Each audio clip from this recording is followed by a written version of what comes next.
Hey everyone, I think we're gonna go ahead and get started because I know we've got an awesome workshop and we wanna have enough time. So I'd like to welcome you to this workshop at the Youth Climate Justice Summit. I'm Josna Harris and I'm the Director of Community Engagement at Climate Generation, and I use she, her pronouns. And I'm super excited to just be kind of like in the background supporting this workshop. Excited to hear from Izzy Laderman, who is amazing. We'll be talking about disability justice. I'm just gonna run through a few opening slides with a few things to remember, and then I'm gonna turn it over to Izzy. So first of all, welcome. If you could just post in the chat to share your name, your pronouns, your school, and what lands you're on. We have a link that will help you find your native lands. I definitely want to ask if anyone needs accommodations to participate today, to just post that in the chat. You could also just directly chat to me if you need anything. You can activate closed captioning at the bottom of your screen by clicking on the CC icon. And then we'll all have a chance to be able to share a little bit today. And we just ask that before you speak, if you could identify your name when you speak, and if you can speak slowly and clearly. And then if you could rename yourself, if you don't already have your name, your pronouns, you can, for the time being, mute your audio. And if you're comfortable, you can turn on your video. We will be recording this workshop, so if you're not comfortable with that, feel free to keep your video off. And then once Izzy gets started, you can go to speaker view. You should have an option to do that in the corner of your screen. And then that will just make your screen, Izzy will kind of have the virtual stage then. Again, yes, we'll be recording, so feel free to have your camera on or off, depending on how comfortable you feel. And then we have people from all over joining us today, but I'm joining you from Minnesota, coming to you from the lands of the Dakota, Ho-Chunk, and Anishinaabe people. And you can find your native land. I'm gonna post in the chat a link that you can use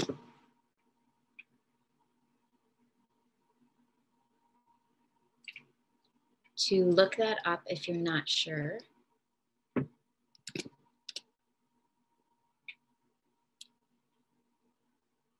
And then, yeah, if you can go ahead, if you haven't already, just sharing your name, pronouns, school, and the native lands that you are on. I think we may have lost Izzy. I'm here. Oh, okay, great. And then we have a social media challenge that I would like to just share a few things about before I turn it over.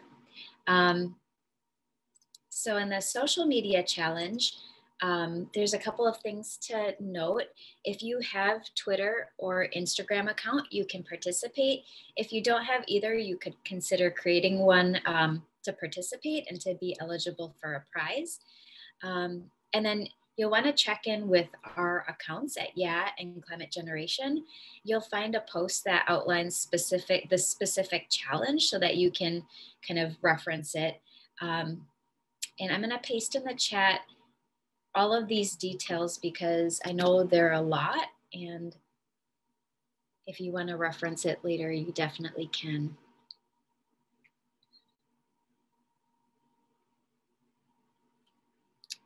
And then without further ado, I am gonna introduce Izzy.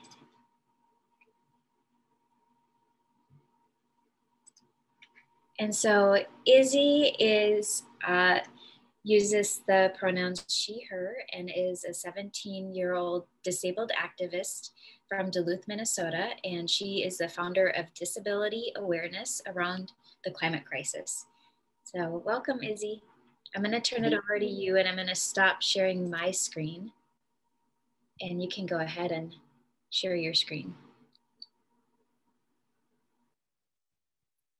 Okay. Are you seeing, what screen are you seeing? Because I thought I did this, but it's not doing this. There it is. I don't see your screen. I just... Do you see the presentation? Yes, I do. Perfect. Okay. Hello, everyone. So, this is a presentation slash training slash workshop on disability in the climate crisis by me and disability awareness around the climate crisis. Okay, there we go. Introducing me, my name is Izzy. I use she, her pronouns. I'm both physically and mentally disabled. I care about this because myself and my community are constantly left out, and that needs to change. People are dying and it's almost never talked about, and that is not okay. So, right now I want you to put an example of like something that's ableist, or what you think is an ableist thing, or like what is ableism, because we have the legal definition of ableism here, which is a discrimination or social prejudice against people with disabilities and or people who are perceived to be disabled.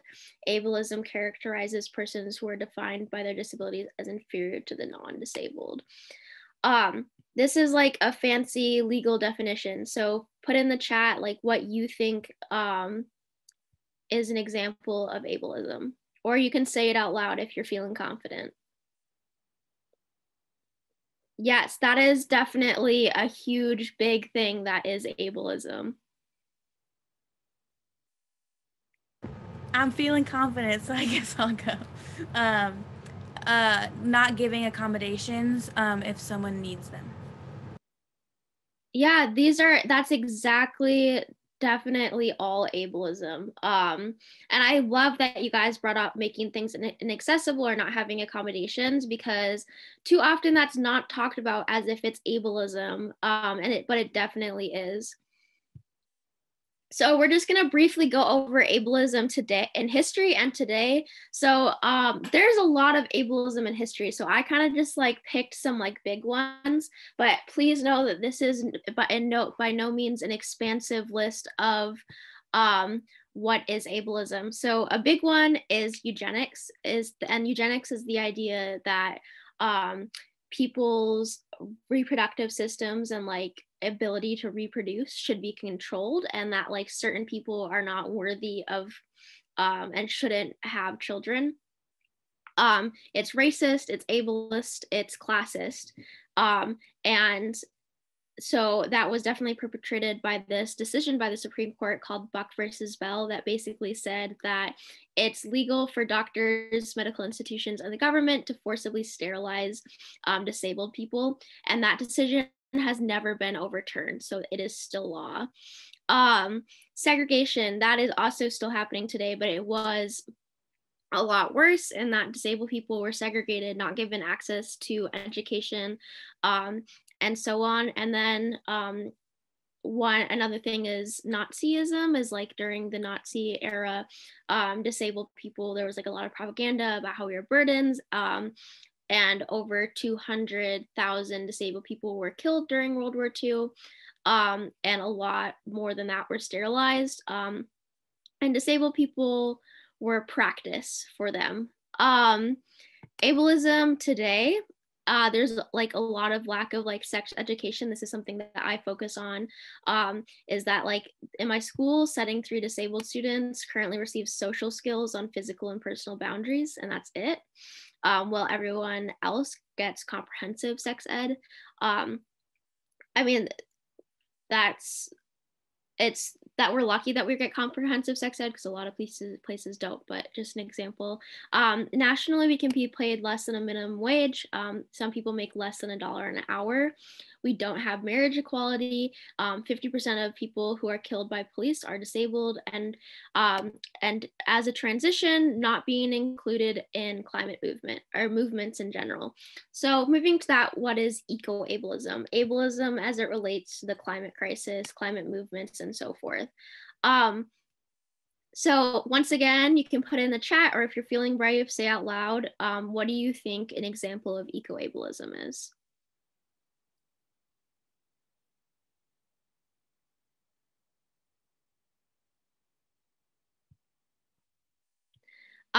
One example would be, say, that's pretty well known, is that like the plastic straw movement to like stop using plastic straws.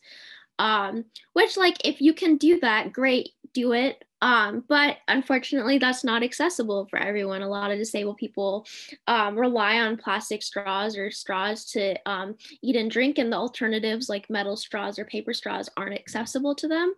And there was a lot of shaming of people for using plastic straws, and that was eco-ableism and ableism, because one, nobody should fault anybody for what they have to do.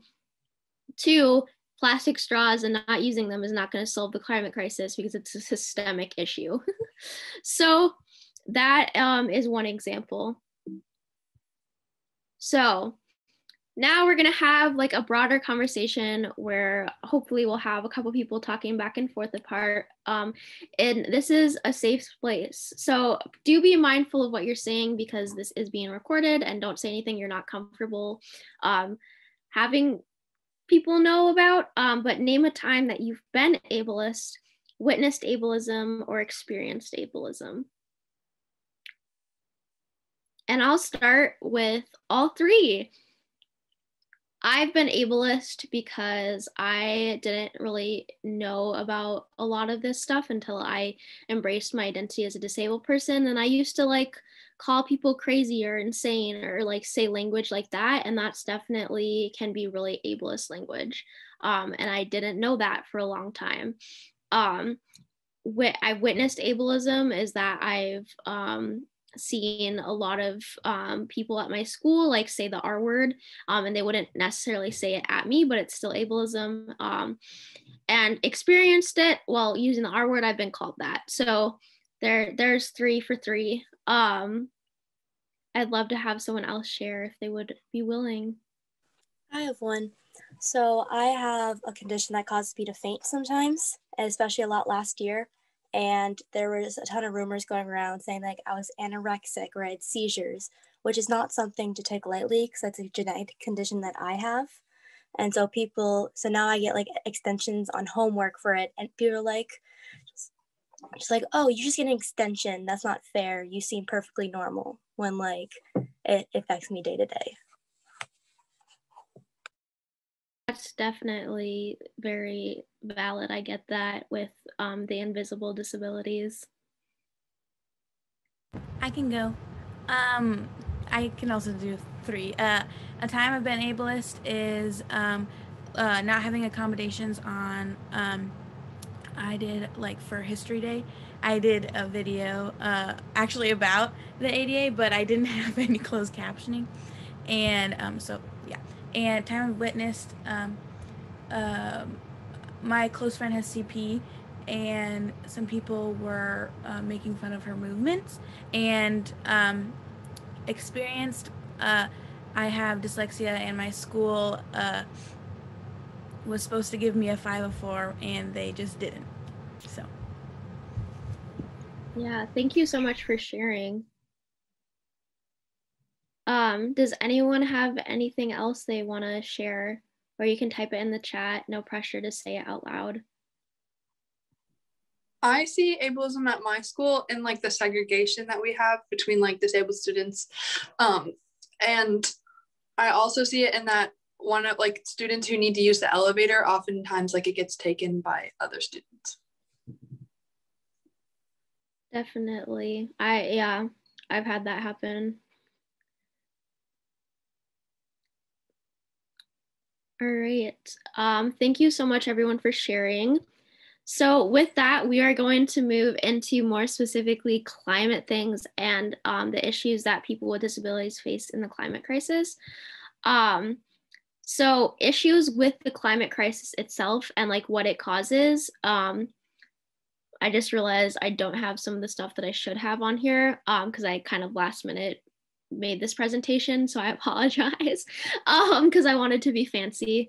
So issues with evacuation. So like as we saw like in Texas, that natural disasters greatly affect disadvantaged people 100% over like not people who don't experience marginalization, and that definitely includes disabled people. So like say like you have like a hurricane or something, then people can like not get evacuated because they're disabled, they won't be accessible. For example, during Hurricane Katrina, a woman drowned in her bed because she wasn't able to get evacuated. She couldn't walk, and the caregiver that was supposed to come get her just didn't. With that being said, like transportation to evacuate or transportation to get somewhere safe can also be like super inaccessible. It might not be wheelchair accessible. It might be like you know, people aren't prioritizing disabled people because of the eugenics mindset that is still in society. Extreme heat, people with disabilities often have a difficult time regulating body temperature.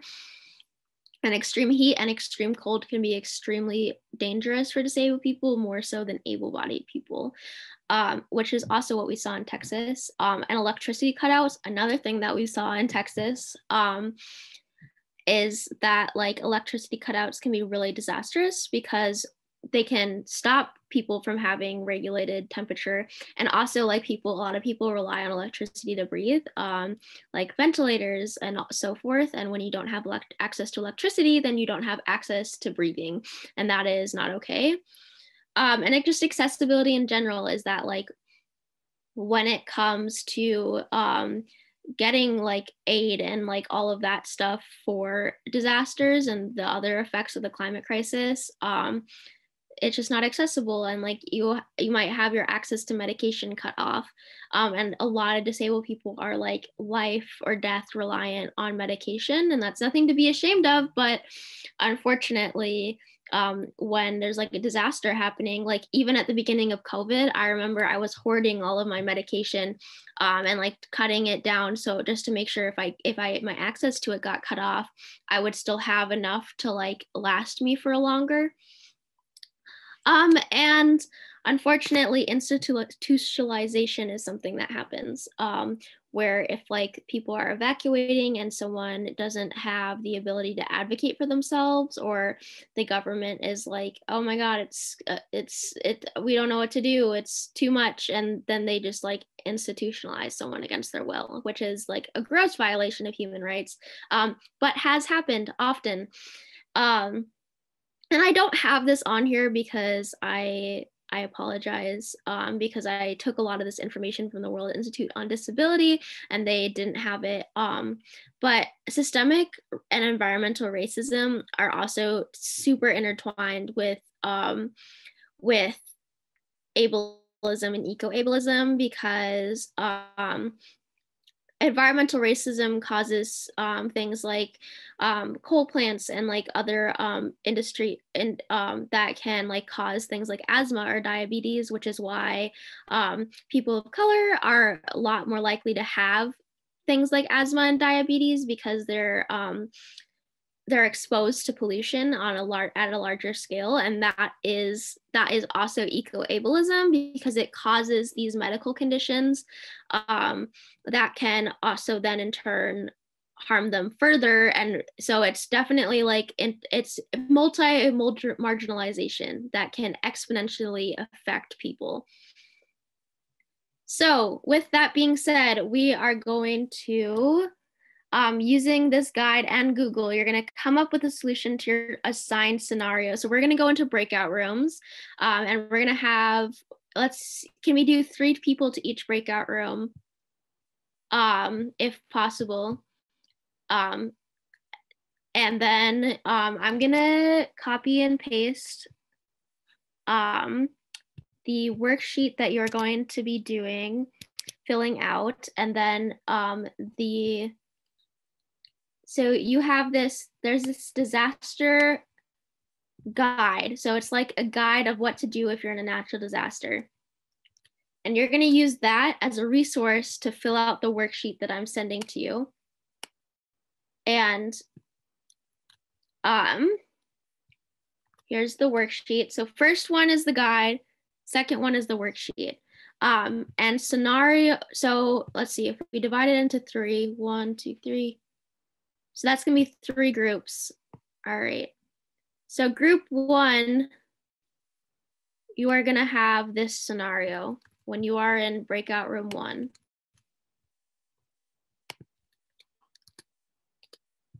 That is your scenario if you are in group 1. If you are in group 2, you are going to have this scenario.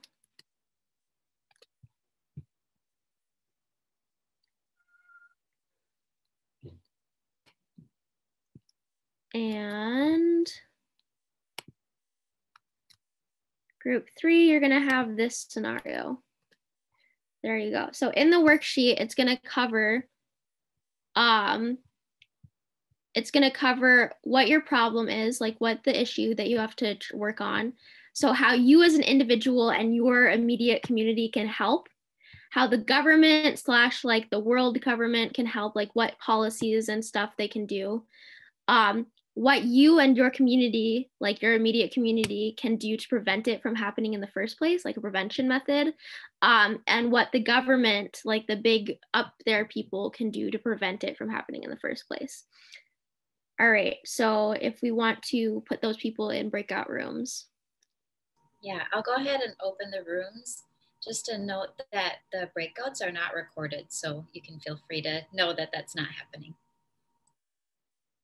Okay, so you guys came up with some great solutions. I love it. So those are some solutions to how disabled people are affected by like the actual climate crisis.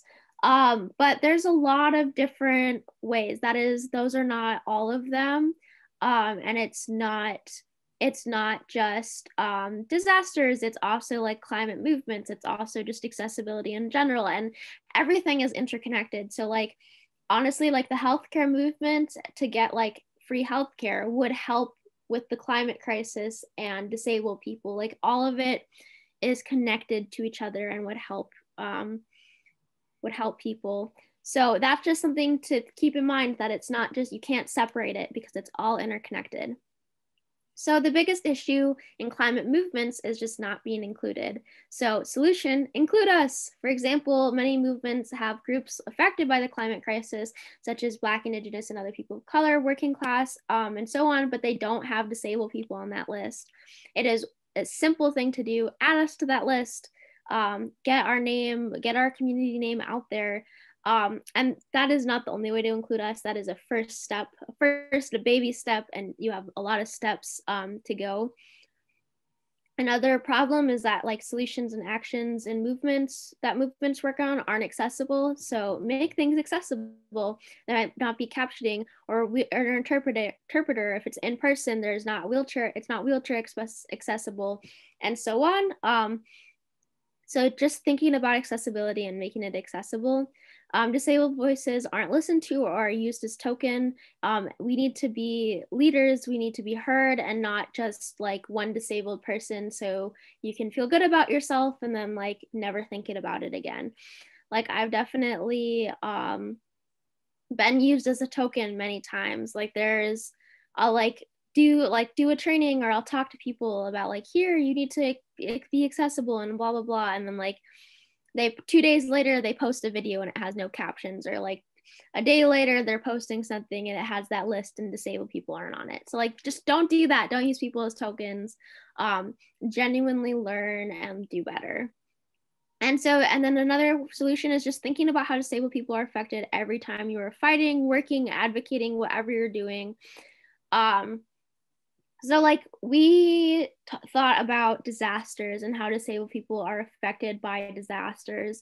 that is just one way, but you can use that thinking, like you trained your brain today to think about disabled people and come up with solutions. You can use that type of thinking and apply it to other stuff.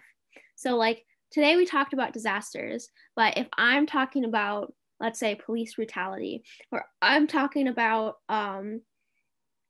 or I'm thinking about like a mine that's going to happen. Like, how can I apply that thinking that I did in that one training and apply it to this? And that's definitely something that can help be a solution. So, questions for me. Do you have any questions? And then I'm gonna ask you some questions, which is, what is something that surprised you? What is something that you learned? And what is something that you're going to take back to your own organization or your activism? So those are 3 questions that I'm going to ask each and every one of you.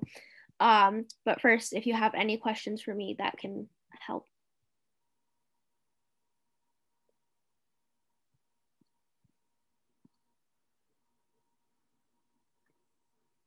Any questions? You can say it out loud. You can say it in the chat. Up to you.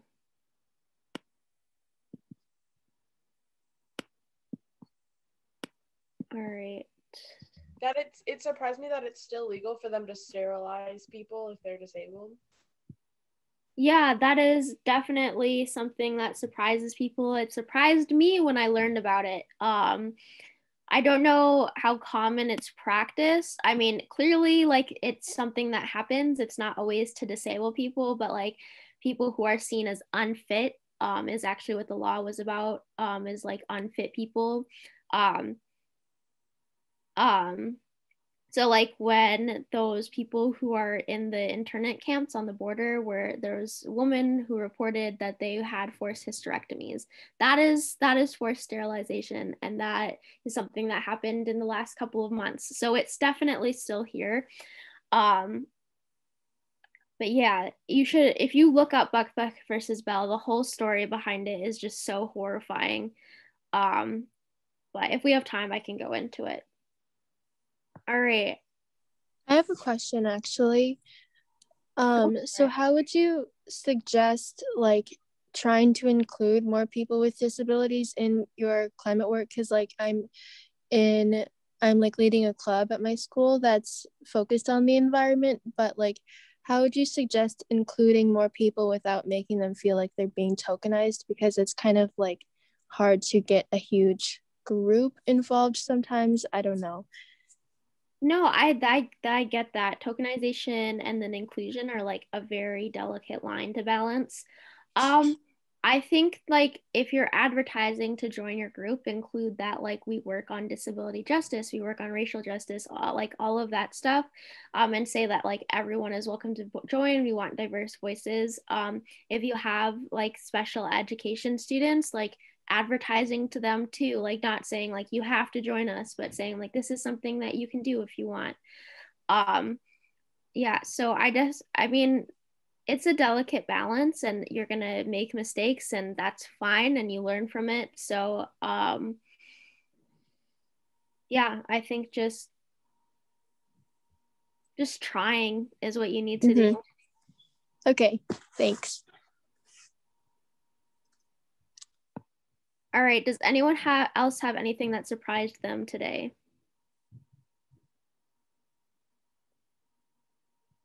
And feel free to type it in the chat, no pressure to say anything out loud.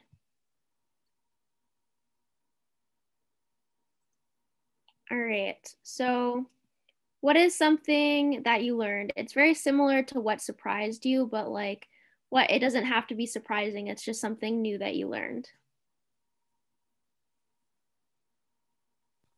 I didn't realize how much ableism was being affected with climate destruction.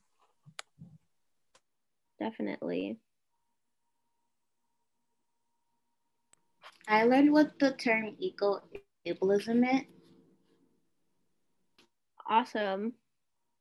Yeah, and eco-ableism and eco-fascism are very similar because the idea of like overpopulation, and that's the issue of the climate crisis, and not actually it being the unequitable distribution of resources can definitely perpetrate racism, ableism because of the eugenics movement, because those were the people who were seen to be undesirable and burdens on society. So yeah. All right, and this is something that I want everyone to answer because just saying it out loud makes it more likely for you to actually do this. What is one thing that you learned today that you are an action that you're going to take back to your own organization / activism? You don't have to say it out loud, but I'd really like everyone to say it in the chat at least, just because like I said, saying it, writing it down makes it more likely for you to remember and actually do it.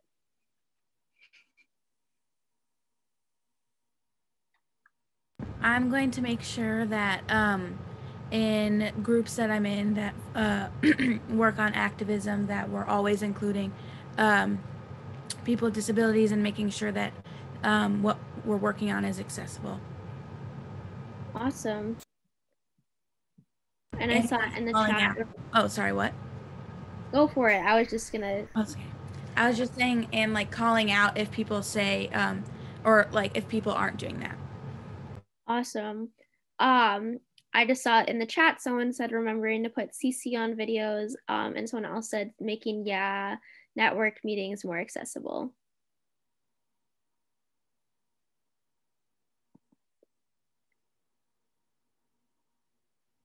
I'd love it if some more people could share.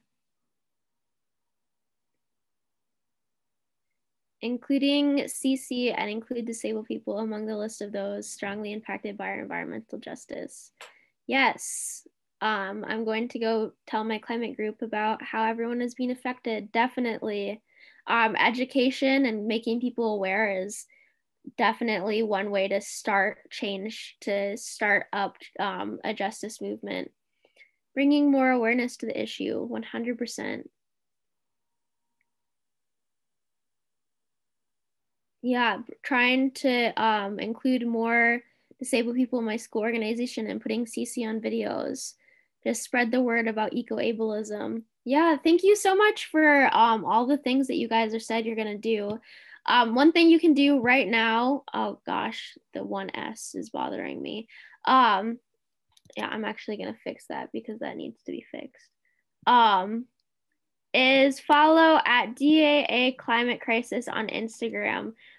We do a bunch of work around this, and you can get more information, share posts, use the information on this account to bring back to your movements.